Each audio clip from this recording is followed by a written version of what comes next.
It must have been the most run-down, filth-ridden motel room I had ever seen. The kind of place where cockroaches didn't feel the need to scatter at the flash of a light bulb. I wouldn't be surprised if a whole civilization of the nasty things were living between the walls, laying their repulsive egg sacs wherever they pleased, and multiplying faster than an Asian kid on Adderall.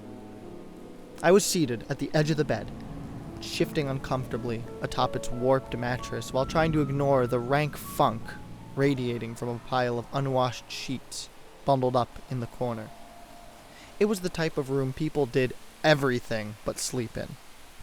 That was fine by me. I didn't come there for shut-eye anyways. In my left hand was a half-drunk bottle of Jack Daniels. In my right was a .32 caliber Smith & Wesson. The extraordinarily depressing location was poetically fitting, in a way. I was extraordinarily depressed, after all.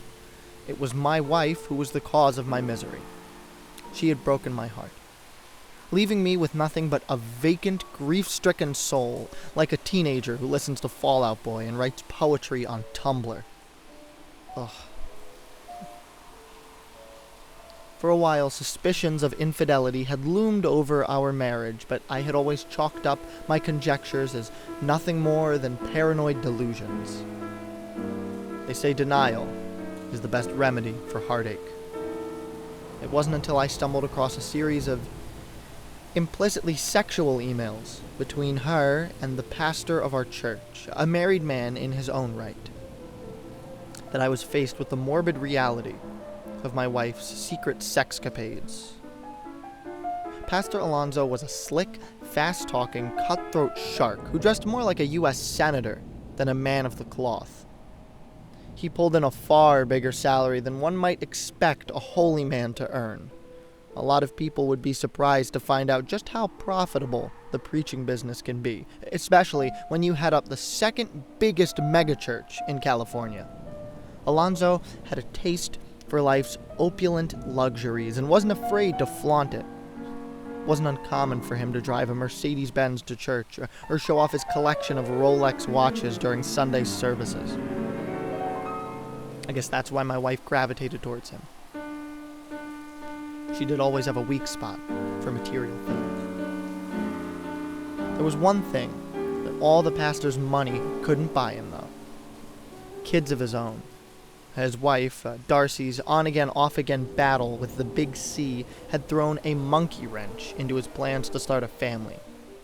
Recently, her cancer had taken a turn for the worse, and while she lied up in the hospital on her deathbed, the pastor and my wife were getting together for some extra Bible study sessions. When I confronted my wife about the emails, things got ugly. Names were called, expletives were hurled, and threats were thrown out. By her, mostly. She explained to me that the pastor invited her and the kids to move in with him once Darcy passed, an offer my better half had accepted. She was going to give him the family he always wanted, my family. I didn't have the money to fight a long, drawn-out custody battle or hire big-time lawyers, but Pastor Alonso did. Couple that with the fact that women usually win these kinds of disputes, even if they don't always deserve it. And you can see why things were looking so bleak for me. Another man had stolen my wife, my children, my life, and there was nothing I could do about it. The room slowly started spinning, and I realized my good friend Jack was up to his old tricks again. Nausea was beginning to settle in, and I didn't want to spend my last moments alive vomiting the Carl's Jr. hamburger I had wolfed down an hour earlier. So I decided to stop stalling and finish what I came here for. I placed the revolver's barrel in my mouth and rested my finger on the trigger. In case you were wondering if my life flashed before my eyes, allow me to be perfectly blunt. It didn't. I was thankful for it too. I'd rather have taken a bubble bath with Bruce Valanche and Ron Howard's little brother than relive all the agony that woman put me through. I shut my eyes as tight as possible in preparation for the bullet to pass through my brain. They say that he who hesitates is lost. In short, the proverb means that spending too much time deliberating on an important decision can ultimately lead to disastrous consequences. Although, in my case, one tiny, minute moment of pause may have actually prevented said consequences and saved my life. The cold, metallic taste of the revolver's barrel on my tongue caused me to question my actions for only the briefest of seconds. But sometimes, even that can be more than enough time to change a man's fortunes. As I sat there, trying to talk myself into pulling the trigger, the telephone in my motel room began to ring. I slid the gun out of my mouth, sat good old Jack, the only friend I had left, down on the nightstand and answered the phone. "Hello?" I said in my best possible, not about to kill myself voice. "Jacob, I'm so glad you picked up." I had no idea who the voice on the other line belonged to. I never heard it before, but whoever it was, they seemed to know me. "Listen, Jake," she continued. "before you go and redecorate the walls with the inside of your skull, we need to have a talk first." I hadn't told anyone where I planned on being that evening, but this lady not only knew my name and location, but even the fact that I was contemplating punching my ticket to that big toga party in the sky. Had she been watching me? I needed some answers. So using every working brain cell in my head, I came up with the most rational, thought-out, and intelligent question I could construct.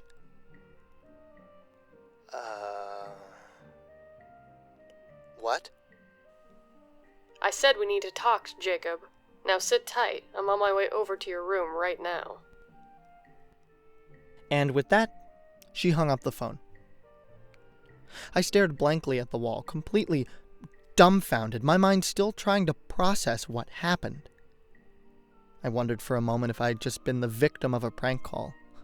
It seemed from our short conversation that the woman on the other end of the line had been watching me. My first inclination was that she might have been some sort of pervert. After all, the motel wasn't exactly a 4-star accommodation, and I did notice the place looked to be a magnet for weirdos, freaks, other types of seedy characters when I checked in. I took a swig of liquid courage. For some reason, I always felt braver when Jack was around. The knock on the door nearly caused me to lose control of my bowels. That double Western bacon cheeseburger was coming out one way or the other. I tried to convince myself that I was just being neurotic. But something about the call made me feel uneasy. I'd become aware of a dark, inexplicable feeling that began bubbling from within the pit of my stomach.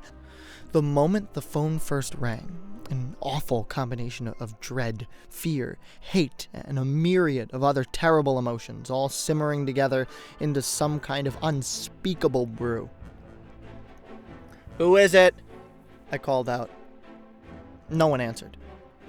I waited for a response, then tried again, this time with a little more bass in my voice. "Who is it?" I stood up from the bed, tucked the gun into the waistband of my pants, and zipped up my jacket, making sure it was properly concealed before making my way towards the door.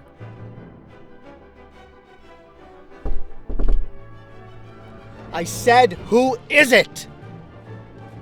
"Housekeeping," the voice said on the other side of the door.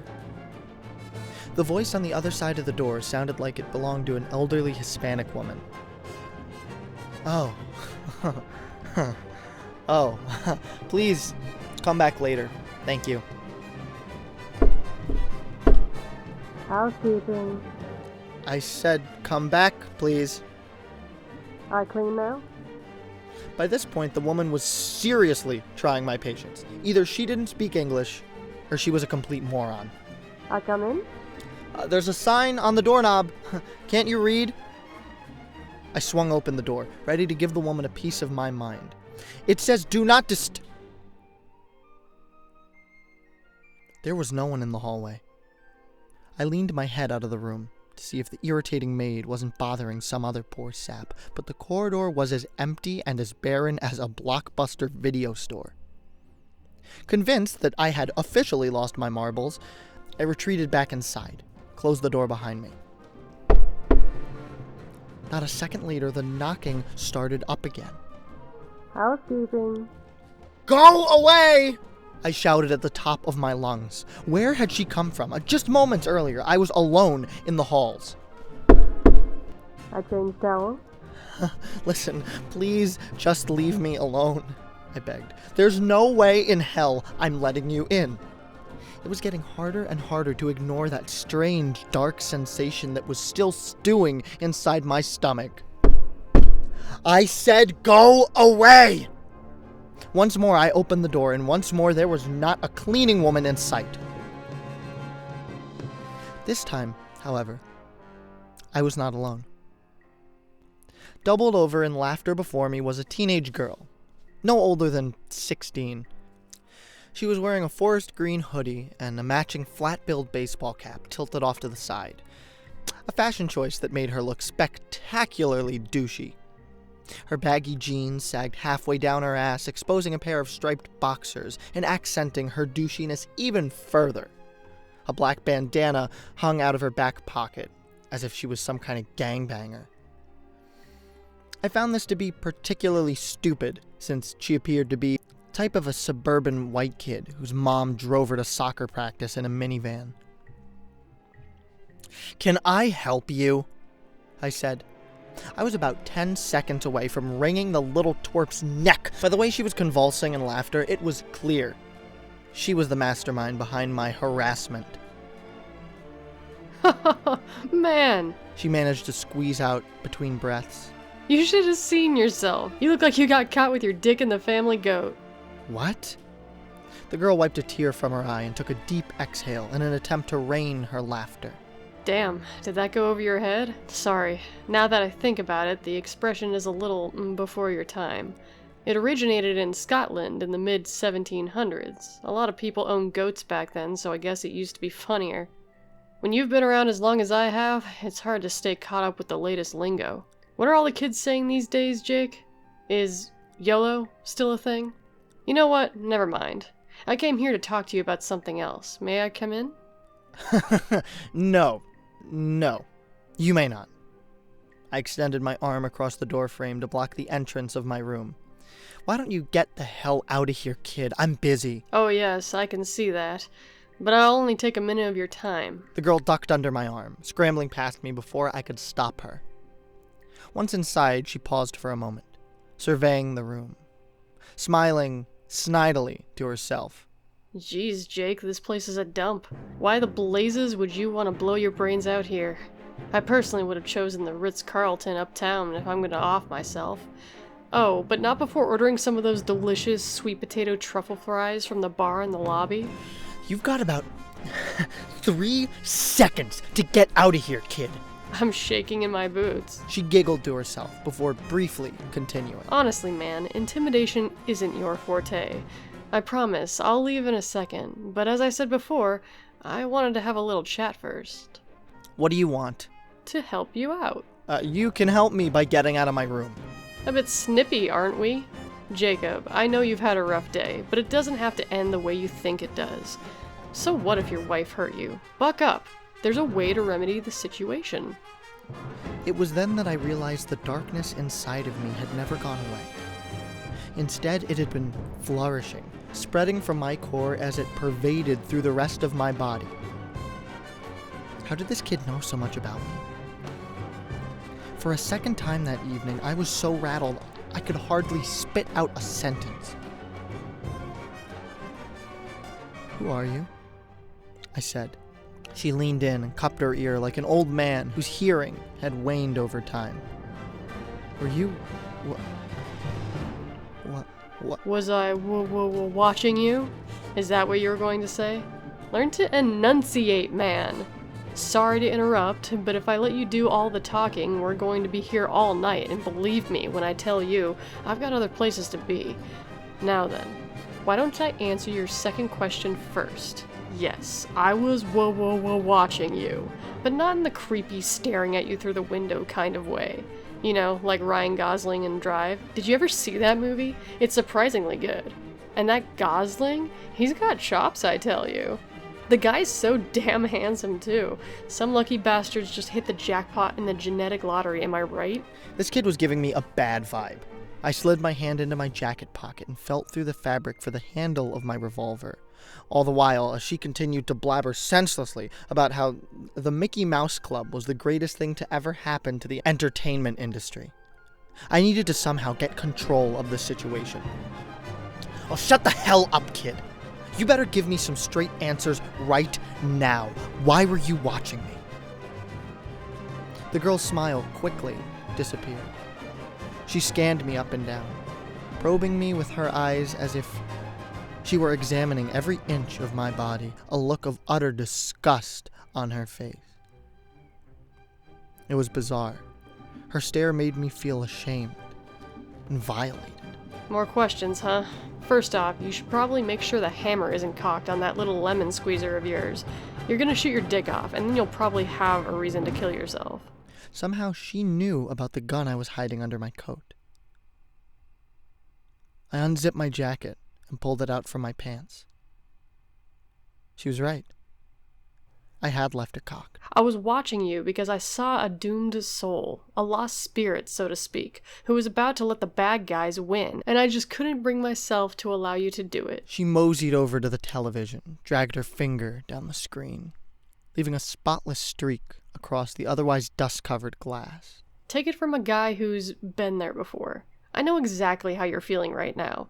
I, too, have been betrayed by someone I loved, cast down and thrown out in favor of another. He paused for a moment, looking at the dust that collected on his fingertip when he wiped it across the screen. But I haven't answered your first inquiry yet, have I? Who am I? Well, that's a loaded question. I'm a man of many epithets. Over the years, I've been known as the bearer of light, the son of perdition, even the proud one. In a story he once wrote, Washington Irving referred to me as Old Nick. I've been anointed a prince while at the same time branded a beast. You're telling me that you are the... Pleased to meet you. Hope you guess my name. But that's impossible. Why? You go to church, don't you? Is it so hard to believe that asinine little book, the one you people so arrogantly proclaim to be God's true word, actually got something right? Don't go patting yourself on the back for being a Christian, though. The Bible's filled with more half-truths and garbage than the supermarket tabloid. I was completely taken back by what the girl was saying. A couple of minutes earlier, I was getting ready to lodge a bullet in my brain. Now I was talking to a teenager who had just declared herself the embodiment of evil. If you're the devil, I asked, then why do you look like a kid? Why not? I do as I please. I can appear as whatever or whoever I want. You think this is weird? Once I made myself look like a snake so that I could talk to a hot naked chick. Yeah, but it doesn't make any sense. Neither did Carlos Mencia's comedy career, but it happened anyways. By the way, I assure you I had nothing to do with that. She shook her head. I suppose it's proof you require, I miss the old days when people would blindly take me for my word. It made it so much easier to cheat at poker. The girl gave me a mischievous wink. All right, why don't you pick up the phone? There's someone who needs to speak with you. Not a second later, a shrill, ear-splitting sound cut through the hotel room. The telephone on the end table was ringing. I shot a skeptical look over to the teenager. She was holding her hand to her ear, as if there was an invisible phone in it. Hello? I said as I picked up the call. Housekeeping. I clean now? As the girl's lips moved, I could hear the cleaning woman's voice over the telephone. No hablo inglés. I come in? She burst into a fit of laughter. I was floored. I tried to play it cool, but I'm certain she could read the shock on my face. Check this one out. She cleared her throat. I'm leaving you, Jacob. Now she sounded like my wife. Pastor Alonso has a bigger house than you. As a matter of fact, it's not the only thing that's bigger. This sent her into another round of giggles. After she had her laugh, her voice returned to normal. Not bad, right? I mean, I'm no Danny Gans, but I bet I could still play the nugget. And when she said that, she smiled. But it was just a little too wide, wider than a mouth should be able to stretch. Ever so briefly, I caught a glimpse of her teeth. It was as if hundreds of tiny daggers were protruding from her gums. She shifted her head ever so slightly, and her peculiar facial features had disappeared. Once again, she looked like a typical douchebag teenager. "You can't have my soul," I said. "It's not for sale." The girl scoffed. Come now, do you really think I just go around buying people's souls from them? Ye have little faith in humanity, Jacob. Most people are too smart to fall for that kind of thing. What's a lifetime of happiness compared to an eternity in hell? "Then why are you here?" Like I said before, I do as I please. And it would please me very much to do a favor for you. No contracts or souls involved. Honest Injun. "What kind of a favor?" I asked. She turned, started out the door. Why don't you accompany me for a walk and I'll explain. Oh, and bring that little pistol with you. As the girl exited my room, I picked up the phone again and held it to my ear. I didn't hear a dial tone, so I followed the cord only to find that it wasn't even plugged into the wall. Jack was still sitting on the nightstand, waiting to provide consolation for me if I needed it. He was going to have to wait just a little longer. I followed the girl out the door. I caught up to her halfway down the hall, and together we headed down the rusty metal stairs that led to the parking lot. I see that you're in a bit of a bind, Jacob. Your wife of 15 years is leaving you for that idiot pastor and taking the kiddies with her. What were their names again? Oh yeah, Hunter and Elizabeth. Such darling children. "You leave my kids alone!" The mere thought of her mentioning my kids sent my anger into a tailspin. She stopped halfway down the stairs and jabbed a bony finger into my chest. Listen here, tough guy. Just because I look like the lost member of the Backstreet Boys doesn't mean I won't turn into some 10-foot-tall Lovecraftian monstrosity and bite your legs off if you continue to disrespect me. Capiche? I nodded my head. Good. I don't know what all the fuss was about anyways. I love children. I have one of my own, but it's so hard to find a suitable candidate to bear the Antichrist. There's something about heralding in a millennium of hell on earth and bringing about the apocalypse that turns off women. The only people who ever volunteer for the job are nutballs and wackos. And trust me, Jake, I don't want no baby mama drama any more than you do. I think she was making a joke because she paused for a second, glanced over to me as if she was expecting to hear laughs. She continued talking once she'd realized I didn't find her amusing. If you ask me, you have 3 options. Option 1, you go back to your room and blow your brains out, and you never see your kids again, and your wife continues fucking the pastor. Option number 2, you don't do anything like a pussy. Go back to your boring and now lonely existence. You'll see your kids the second Saturday of every month, and your wife continues fucking the pastor. I suppose this is where you'll tell me about option 3? When we made it to the base of the stairs, she gestured. She gestured towards the parking lot, indicating the direction she wanted to walk. Smart man, she said. Option number 3 it is. You take that .32 caliber Smith & Wesson over to the Pastor McMason's tonight. Your wife's there right now, discussing church business. She made a set of quotation marks in the air with her fingers. I'm sure he's got her down on her knees, taking communion as we speak. You know? Accepting the holy body inside her mouth and all that. Okay. I get it. But that's a terrible joke. We aren't even Catholic. What are you trying to say? You want me to kill Pastor Alonso? Kill the pastor, kill your wife. Hell, kill his annoying little shih tzu while you're at it. You have to kill them, Jacob. Don't let them take your kids from you, and end their lives for trying to ruin yours. I'd do it for you, but no killing is one of the few rules I'm bound to on this miserable plane of existence. I have to admit, it was an idea that had crossed my mind earlier that night. But more of a fantasy than anything. I never actually considered going through with it. But that would be a sin, I said. Now that I know hell exists, there's no way I'd do anything to risk damnation. Look who you're talking to, Jacob. Don't you think I have a little bit of pull down there? For this one particular night, I'll absolve you of your sins. Think of it as a get-out-of-jail-free card. And don't worry about the fuzz, either. I have friends in high places.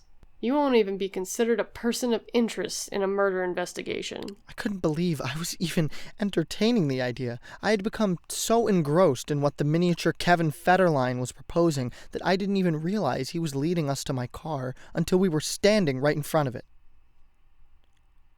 So if it's not my soul you want, what are you getting out of this? Ah, I see my reputation precedes me. Like I said before, I'm just doing you a solid, man. She stuck her fist out, waiting for me to bump it. I left the devil hanging. Maybe one day in the future you'll repay the favor. Or not. What? You certainly won't be obligated to. What kind of favor? I don't know. Pick up my dry cleaning. I haven't thought of it yet. Who cares? I may never even bother you after tonight. I reminisced back to when my wife and I were young. We were so in love. And now I was standing in a parking lot, under the neon lights of the world's dirtiest roach motel, letting the baby-faced demon talk me into murdering her. How did it come to this? She's my wife, I said. Part of me still loves her. I don't know if I could do anything that would harm the mother of my children. She rolled her eyes. Oh, and clearly she loves you too? Why else would you be on her back right now, letting the idiot pastor plow her into next week? When she said that, her voice got a little deeper. 1,000 octaves belower than anything I'd heard in my life. The sound was maddening. It made me want to bury my fingers in my ear canals until my eardrums burst. Your adulterous whore of a wife sins with that slimy, two-faced, sorry excuse for a human being as we speak. If that wasn't enough, she plans to ruin you by taking your children. And for what? Because you don't have a big house and a fancy car? She used you till something better came along, and he did the same thing to his wife. Hell is filled with men and women like that. Send them where they belong. I felt as though his voice was microwaving my brain from the inside. I grabbed my head and fell to my knees. The pastor sins in God's name, and you'd really sit there and do nothing? Send them to hell, Jacob. Send them to me, and I'll make sure they suffer until the end of time. Okay, I'll do it! Excellent. Let's get started, shall we? I'll meet you at the pastor's house. I'd ride with you, but I'm the Lord of fucking Darkness and you drive a Prius, so, you know. Even though she wasn't in the car with me while I drove over to Pastor Alonzo's home, I knew that I was far from alone. Every time I doubted my sanity, every time I started to question if what had transpired was even real, she was there, standing on a street corner, waiting at a bus stop, even watching me from the windows of other cars as they passed me by. I realize now that she was keeping an eye on me, making sure I didn't get cold feet. It came as no surprise to find her already waiting for me on the front steps of the pastor's massive home when I pulled up. She placed a hand on my shoulder when I got near and spoke some final words of encouragement to motivate me. Do it for your children, Jacob. From the moment I nudged open the pastor's gaudy, oversized front door, I could hear he and my wife wailing away from the bedroom upstairs. I drew my gun, followed the moans up the steps. It sounds like a couple of pigs getting slaughtered in there. Is that what it was like when you two used to bump uglies? I brushed off her inconsiderate quip and leaned against the door. The girl was licking her lips in anticipation. It seemed as if she wanted them dead worse than I did. Doubt began to seep into my mind. I was no killer. The very thought of murdering the mother of my children was beginning to make me feel sick. Perhaps sensing apprehension, she started whispering into my ear. Do it, Jake. Send him to hell. Her words were easy to ignore. I was too busy thinking about my kids. Could I really take their mother away from me? Even though I had let the girl manipulate me that evening, I still had my free will. I knew that I had the power to walk out the front door if I wanted to. No one needed to die. He who hesitates is lost, Jake. How could I even pull the trigger? For God's sakes, I still loved the woman. That's when that dark, inexplicable feeling that had been growing inside me started to dwindle. In its place, I felt hope. Hope that maybe I could talk to her, even hear her speak. I would come to my senses.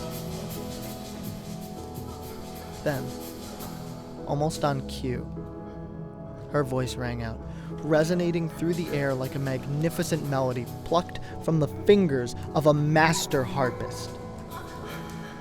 Oh, fuck me, preacher man!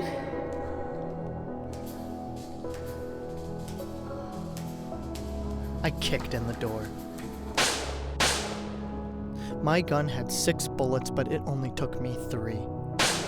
It would have been 2, but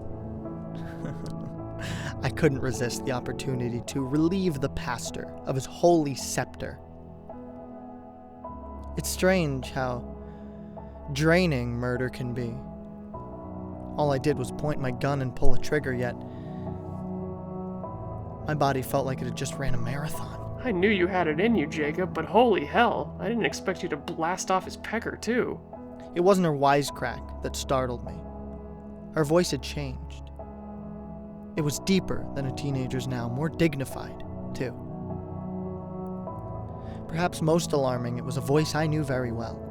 One I heard echo off the stained glass windows of my church every Sunday for years. Pastor Alonso's voice. I whirred around to see the man I had just shot smiling at me from the doorway. Relax, She said as she entered the room. it's just me, Lucifer, king of the underworld, father of lies, yada yada yada. I looked back to the bed. The real pastor's bullet-riddled body still lied motionless next to my wife's corpse, their cadavers entwined within a set of tacky, blood-stained bedsheets. Why did you make yourself look like Pastor Alonso? I asked. Why does it matter? I'd do as I please. Before I had a chance at a follow-up question, the thunderous sound of the pastor's front door being slammed shut carried through the house and up to the bedroom. My heart began to race as a bevy of heavy footsteps made their way up to the stairs. What the hell is going on? I demanded, but he didn't answer. The wicked grin painted across his face sent a wave of fright through my body. Do you know what they're gonna do to you in prison, Jacob? He said. 2 uniformed police officers strode into the room.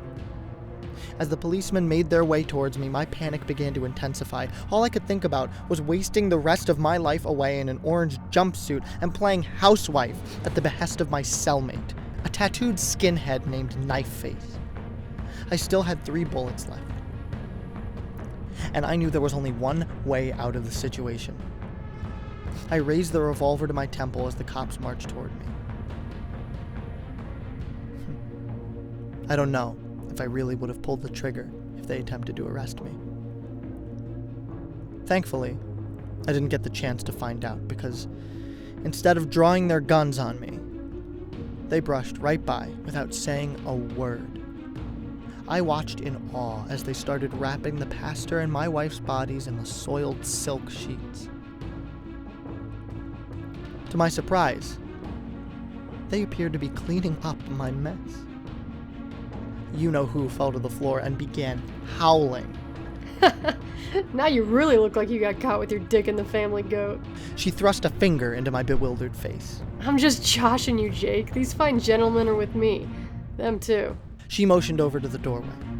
2 more men I hadn't noticed before, wearing plain clothes, but still brandishing badges, were waiting in the doorway. Jerry, come over here for a second. The older, heavy-set man sauntered towards us. His somber face and reluctant gait made him look like a kid who just got caught with his hand in the cookie jar. The no longer baby-faced demon patted him on the back.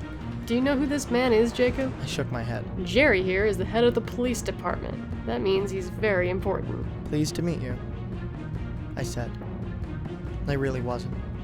At that point, all I wanted to do was distance myself as far away from the pastor's house as possible and forget the whole night ever happened. The police chief remained silent. The shame, discomfort in his eyes told me the feeling was mutual. The demon gestured over to the other man standing at the door. That guy over there just made detective. She turned her head in the detective's direction. Congratulations on your new promotion, Bill. The man looked away to avoid eye contact. Once again, she focused her attention on me. Guess who's going to be heading up your wife's murder case? What about the pastor? I asked. Who's going to be looking into his murder? She stretched her arms out and twirled around as if she was showing off a brand new coat. What are you talking about? Pastor Alonso wasn't murdered. He and his wife just decided to move away so they could do some missionary work in Africa. See? Everything wraps up neat and tidy and you get off scot-free. Now, Jacob, before you leave tonight, I wanted to speak to you about that favor. What? You know, we talked about this. I said that maybe one day I might ask you to return the favor I did for you. Yeah, I said. I remember. I guess I didn't expect it to come so soon. Well, life's funny like that sometimes. Don't worry, though. It's really nothing you can't do in your sleep. I'm not going to ask you to pick up and dispose of dead bodies like these guys. What do you want? She leaned in close and looked at me with a solemn expression on her face. Listen to me, Jacob, because this is the only favor I'll ever ask of you. It is imperative that you never attempt to contact Darcy Alonso. Do you understand? What? Her request had left me puzzled for numerous reasons. But Darcy Alonso has cancer. She's dying. Her lips curled into a devilish smirk. Well, let's just say I did her a little favor. What are you going to do with her? What's it matter to you? I do as I please. I waved my finger in her face. But you said I'm not obligated to listen to you, right? If I wanted to, I could go over to the hospital right now and tell her about everything that happened tonight. Of course you can, Jacob. Like I said, there's no binding agreement between us. Your soul is yours, and you're free to do what you want with it. As a matter of fact, I stake no claims in any of these men's souls. They're just people who were kind enough to repay a favor I did for them. I've done favors for a lot of people, Jacob. Cops, judges, lawyers, even pedophiles who take pleasure in the rape and murder of children. Hey, that reminds me, don't your kiddies walk home from school every day? And when she said that, she looked me right in the eye. It was as if her stare caused my mind to play out 1,000 different scenarios, each one more heinous and vile than the last. It was like looking through a window into hell. Darcy and I are going away, she continued. All you have to do is forget about her. Forget about the entire night if you want. But don't forget that I'm always watching you, Jacob. She didn't need to say another word. The message was clear. I turned and exited the pastor's house without looking back. The next few hours were a blur to me. I remember driving back to my home, vomiting in the kitchen sink. That double Western bacon cheeseburger finally did make its escape, and passing out on the couch in my living room. My wife's body was found 48 hours after I shot her inside of a liquor store dumpster. And just as she said, I was never even considered a suspect. Her murder was pinned on a 19-year-old kid from the barrio. It took no more than a week for the jury to reach a guilty verdict. He was sentenced to death. The kid is currently incarcerated and trying to appeal the jury's decision, but something tells me he won't have much luck. I have a feeling that I'm not the only person who has a favor to repay. Darcy Alonso checked out of the hospital that evening and was gone by morning. Word around the church was that she and the pastor had believed her miraculous recovery to be a sign from God. So they set out across the globe to spread his message. But if you ask me, that story's a bigger load of bullshit than a politician making a campaign speech while rolling in a pile of fertilizer. 2 weeks after they left town, their house was put up for sale. It was hard for my children to lose their mother at such a young age, but they'll learn to get along without her. I like to think I've been doing a hell of a job as a single parent, cooking, cleaning, and taking care of them. It took a while for things to start to get back to normal for us, but the fact that they're smiling and laughing again makes me think that they're going to be okay. About a year after everything happened, I received a green envelope in the mail. I didn't think much of it at first. It was the middle of December, and I had already collected dozens of Christmas cards.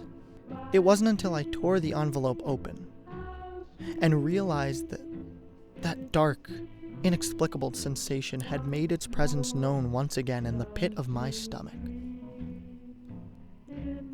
It wasn't the title on the front of the card that made me feel sick. It was what I saw when I opened it. Merry Christmas, from the Alonzos. The message was just one sentence long, but it hit me in the gut like a body blow from Mike Tyson. The doctor says we're due to have the best Christmas ever. Attached to the card was a picture of Darcy and the pastor, wearing ugly Christmas sweaters and grinning from ear to ear. Darcy's sweater, however, was pulled up past her midsection, exposing her belly. She looked to be about 9 months pregnant.